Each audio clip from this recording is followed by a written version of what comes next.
Mga erap, nandito na po ang part siyam ng erap jokes kasama ang iba pang mga jokes. It's joke time! Class, our subject for today is English. For today's recitation, we'll start with erap. Erap, stand up and use anyone in a sentence. Okay, Ma'am Miriam, that's very easy. Classmates, nasan na kayo? Bakit ninyo ako? Anyone?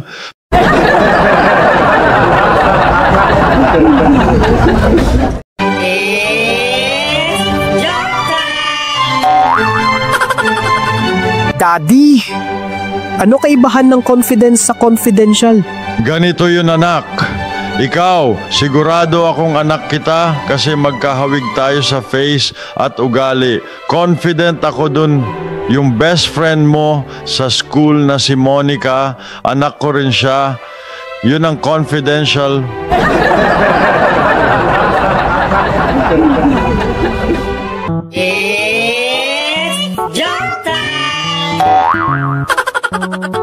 What are the pollutants here in your country? We have lots of pollutants here. First and foremost, we have sisig, then kilawin, then our crunchy chicharon, and as usual, our money. Oh, Senator Manny, you forgot our favorite pollutant, Boy Bawang.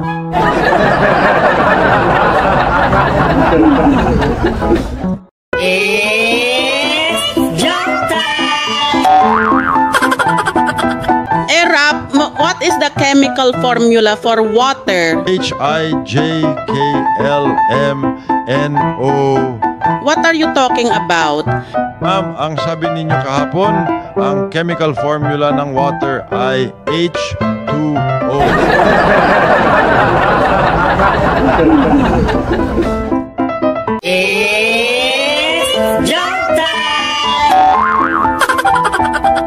Good morning, Erap. Nabalitaan ko na may kulasisi ka raw. Good morning, Miriam. Naku, saan mo naman nasagap ang balitang yan? At 18 taong gulang ang edad.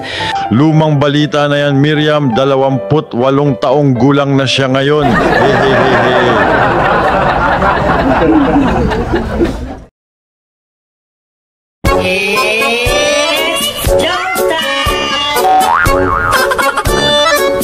Paring Bruno, balita ko ay matalino ka daw sa math. Ay, oo naman pare. Ako pa.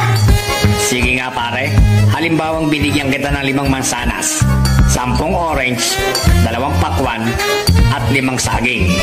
Ano ang sagot mo? O edi, maraming salamat.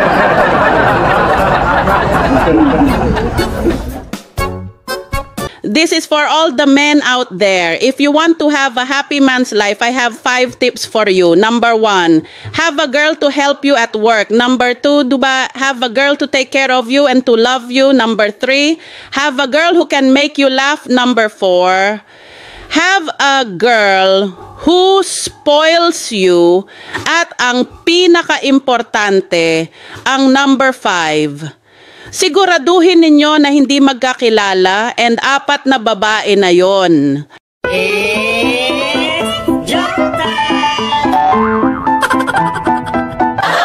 Inday, sa susunod pag naglilinis ka ng kwarto, wag mo pinakikialaman mo yung kondom namin ng sir mo ha. Ma'am, nako, huwag po kayo nagbibintang. Di kami sanay ni sir gumamit ng kondom. Yung sa inyo pa, papakailaman namin. Never.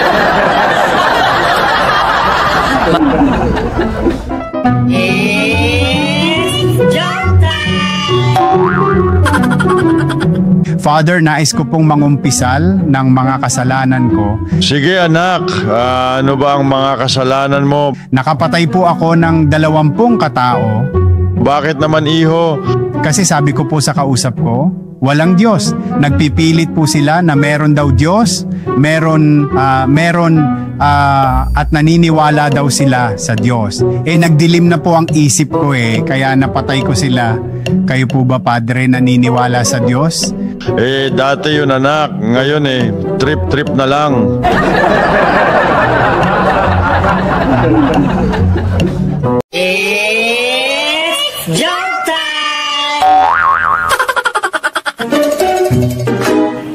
Tatay, nakapagsaing na po ako. Ano po ba ang lulutuin nating ulam? Andyan anak, meron pang isang sardinas dyan. Lutuin mo na. Tatay, tataliskisan ko po ba? Oo anak, tanggalan mo na rin ang hasang ha, para masulit ang katangahan mo. Buset!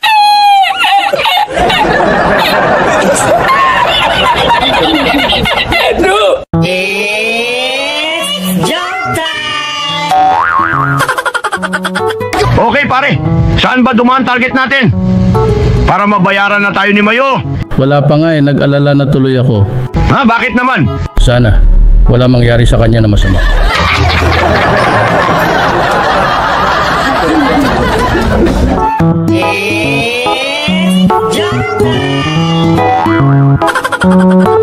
Nako, meron kami marriage advice and jokes for you all. Oo nga, let's go team. Number one, the marriage is when a man and woman become one. Then the trouble starts when they try to decide which one. Next, number 2. Grooms, once you get married, remember that when you have a discussion with your future wife, always get the last 2 words. Ito po ay, yes dear. Number 3. Marriage is like going to a restaurant. You order what you want, then when you see what the other person has, you wish you had ordered that. Ito next, number 4. When a newly married man looks happy, we know why. But when a 10-year married man looks happy, we wonder why.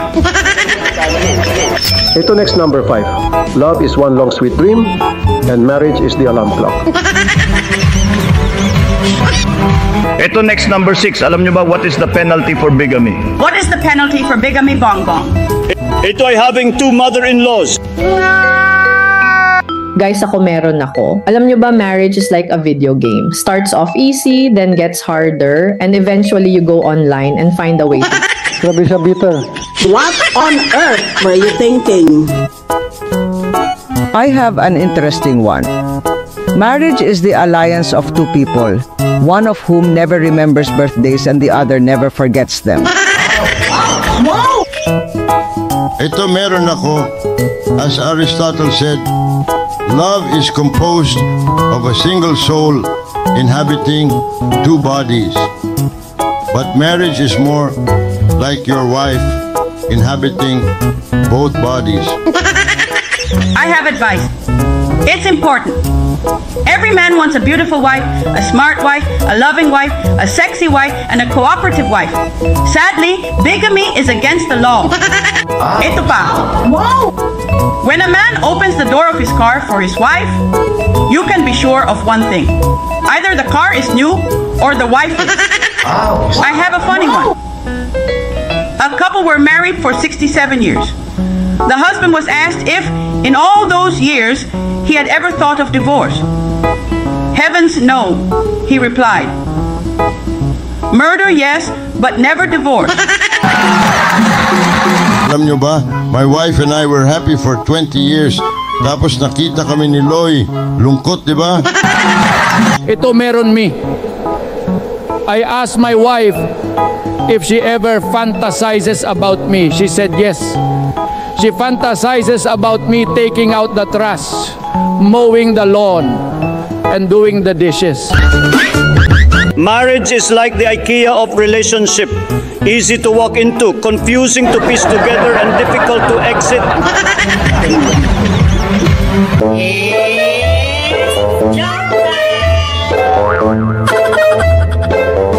Pare, may tanong ulit ako sa'yo. Sino ang nakapatay kay Magella? Ang initial niya ay LL. Lito Lapid. Hindi pare, inuulit ang pangalan nito. Di Lito, Lapid. Naku, hindi pare. Konti lang ang pangalan niya. Lot. Hindi pare, Toto. Mas madami pa dyan ang letra ng pangalan niya. Alam ko na pare. Lot and Friends.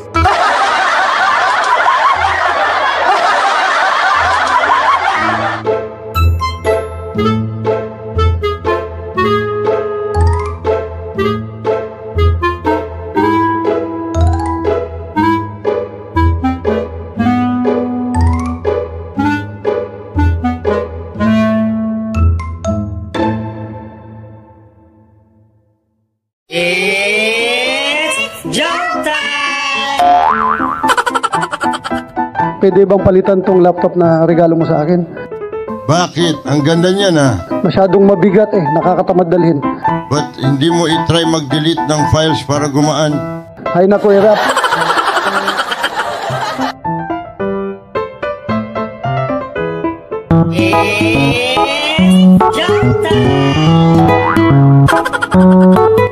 Ma'am, magpapaalam na po ako. Punta na po ako sa probinsya. Ah, ganun ba? Magpaalam ka din sa sir mo, ha? Ingat ka din. Ay ma'am, nauna na po siya doon. Doon po kami magkikita.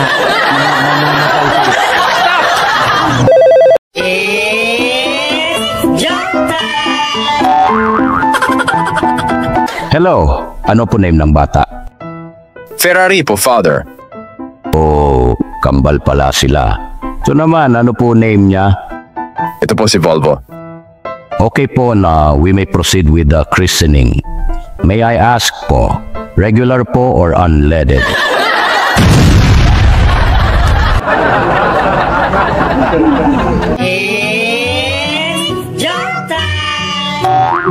Good evening, sir. This is Harry from TNN. Nice to see you again, ERAP.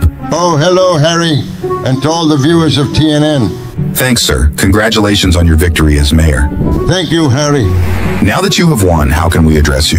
Oh, Harry, you guys can use the same address, Polk Street in San Juan. No, sir. I mean, how do we call you? Oh, you can call me using my old phone number. Okay, sir, forget it. May I ask, is ERAP your real name? Oh, no, my real name is Joseph Ejercito Estrada. Okay, sir, I have a question. Do you believe there was cheating in the last election? Yes, definitely. But I think it was very honest. You won in all areas of Manila. Which part of the country did you lose? I lost only in one place, in Namfro. Oh, wow. Do you have a political machine? Oh, yes, of course. All my bodyguards have machine guns.